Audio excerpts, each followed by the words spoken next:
Week 9 of the fantasy baseball season, and he has a few pitchers I look to sell high and trade off this week. The first guy, Spencer Turnbull of the Detroit Tigers. So we know Turnbull, he threw a no-hitter a few weeks ago versus the Seattle Mariners, and so far this season, 46 innings, 4-2 record, 35 hits, 15 earned runs, a homer, giving up 12 walks, 40 strikeouts, an impressive 2.93 ERA, 1.02 whip, and 4 quality starts. And the last couple weeks here for Turnbull, 11 2/3, 1-0 record, 10 hits, 4 earned runs, 4 walks, 9 Ks, a 3.09 ERA, 1.20 whip, and a quality start. So the numbers, they've been impressive. He's been pitching well the last 4 or 5 starts here as Turnbull. But I just don't know if this is going to keep up. I know this Detroit team, they're playing decent baseball for a team that should have been one of the worst teams in all of Major League Baseballs. But we've seen guys like Casey Mize, we've seen Turnbull, and we've even seen Cobb go out there and pitch a couple good games this season in the last 3 outings here for Turnbull. May 19th at Seattle, 9 innings, got the win, the no-hitter obviously, 9 strikeouts, 0.22 whip, and a quality start. May 24th versus Cleveland, 6 innings, no decision, 7 hits, 3 earned runs, a walk, 3 Ks, 4.5 ERA, a 1.33 whip, and the quality start. And then versus the Yankees, he only went 5 2/3 in that one, but he got the win. Only 1 run, 3 hits, 3 walks, and 6 Ks for Turnbull with a 1.59 ERA and a 1.06 whip. So he's gone out there each and every 5th day, and he's pitched really well here for this Detroit Tiger team.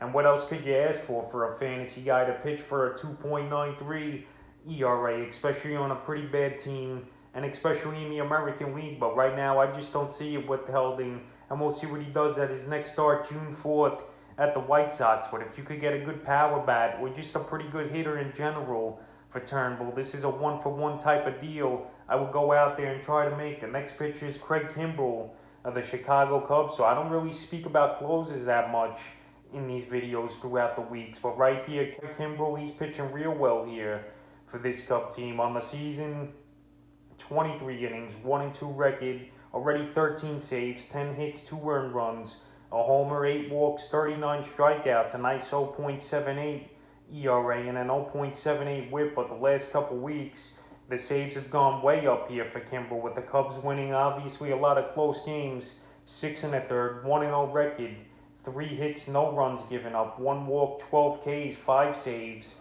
0.63 whip. So Kimbrel, he's ranked 47th right now in fantasy baseball. And right here, he's pitching good, but I'm not a big guy on closers. And if I could trade a closer for an everyday player, or even a starting pitcher, this is the type of deal I would make, because obviously saves, they're not that valuable. If you're in a category league, okay, you need 2 closers, but you could throw any 2 guys in there in your starting lineup. And right here, Kimbrel, he's on top of the closer list so far this season. But right now, I would just go out there and deal him. He's not going to get 5 saves a week. So you got almost half his saves in a week here is Kimbrel, with the Cubs playing the close games like I mentioned.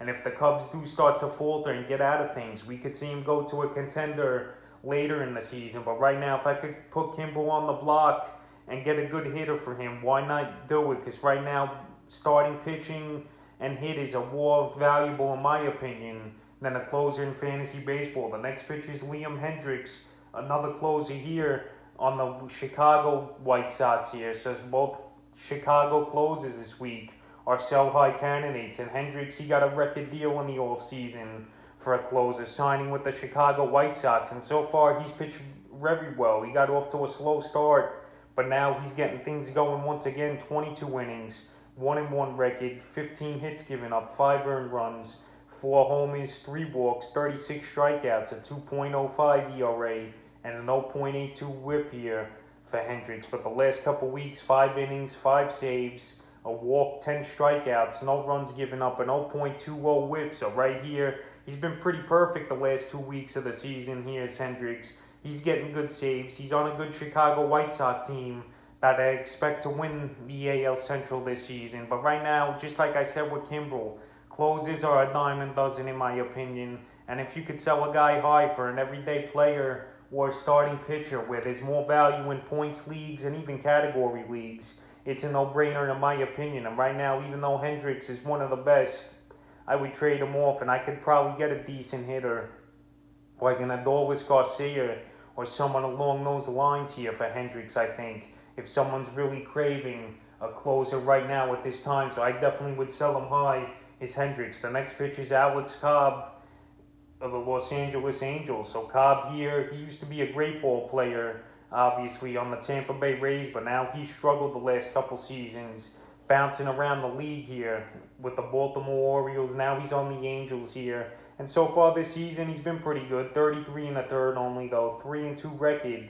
33 hits, 14 earned runs, a homer, giving up 12 walks, 43 strikeouts, a respectable 3.78 ERA, and a 1.35 whip with 2 quality starts in the last couple weeks here for Cobb. 12 innings, 2-0 record, 7 hits, 1 earned run, 2 walks, 12 Ks, an 0.75 whip, and an 0.75 ERA with 1 quality start. So right here, Alex Cobb, he's on a pretty bad Angel team that each and every season, it just seems like they don't have much pitching, and the hitting, obviously, now without Mike Trout, they're not going to score many runs as well here. But Cobb's gone out there, and he's not really going deep into games. Within his last 4 outings, he's only reached 7 innings once here. But he's going out there, he's getting quality starts, and he's getting wins right now. But I just don't see it keeping up here for Cobb, especially on a team that's not going to score many runs for him, in my opinion. So the last few outings, May 4th versus Tampa, 5 innings, got the loss, 2 hits though, 5 walks, 8 Ks, no runs, a 1.40 whip.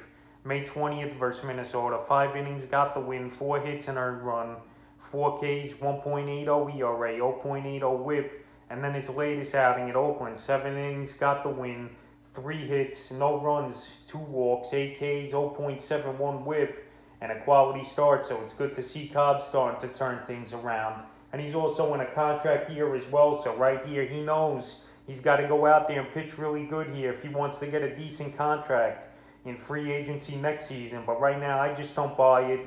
He's on a little bit of a hot streak, but I think it's going to cool off. But we'll see what he does. It's his next outing, June 5th, versus the Seattle Mariners. But right now, if I could sell him high and get good value for him, this is the time to do it here. And the 5th and final pitcher, we're staying in the AL West, is Chris Bassitt of the Oakland Athletics. So Bassitt, I spoke about him last week as a sell high guy and a guy moving up the rankings. But he's another guy I just don't believe these numbers are going to stay on par for him this season, is Bassitt. So far in the season, 5-2 record in 74 innings, 60 hits, 29 earned runs, 6 homers given up, 7 walks, 80 strikeouts, which is up there amongst the league leaders in Major League Baseball. A 3.53 ERA, 1.04 whip, and 7 quality starts. So he's up there in a few categories: innings pitched, strikeouts, quality starts. And he's been pitching good, no doubt about it. And the last couple weeks, 20 2/3, 2-0 record, 13 hits, 6 earned runs, 1 homer, 3 walks, 23 strikeouts, a 2.61 ERA, 0.77 whip, and 2 quality starts. So Chris Bassitt, he's hitting the strike zone. He's getting outs, but his latest outing was a little troubling to me here yesterday. But I still think you could sell him high. He didn't totally get bombed in yesterday's game, and also coming off a complete game shutout, 2-hitter on May 27th versus the Angels is just another selling high point. So the last few outings here for Bassitt, May 22nd versus the Angels, 7 2/3, got the win, 5 hits, 2 earned runs, a walk, 8 Ks, a 2.35 ERA, 0.78 whip, in the quality start. Then I mentioned May 27th versus the Angels, complete game shutout in that one, 2-hitter, 1 walk, 9 Ks, 0.33 whip. And then at Seattle last night, only 4 innings, no decision, 4 earned runs, 6 hits, a homer given up, a walk, 6 Ks, a 9 ERA, and a 1.75 whip. So yesterday wasn't a great game for Bassitt, but he's still gone out there and he's pitched very well this season.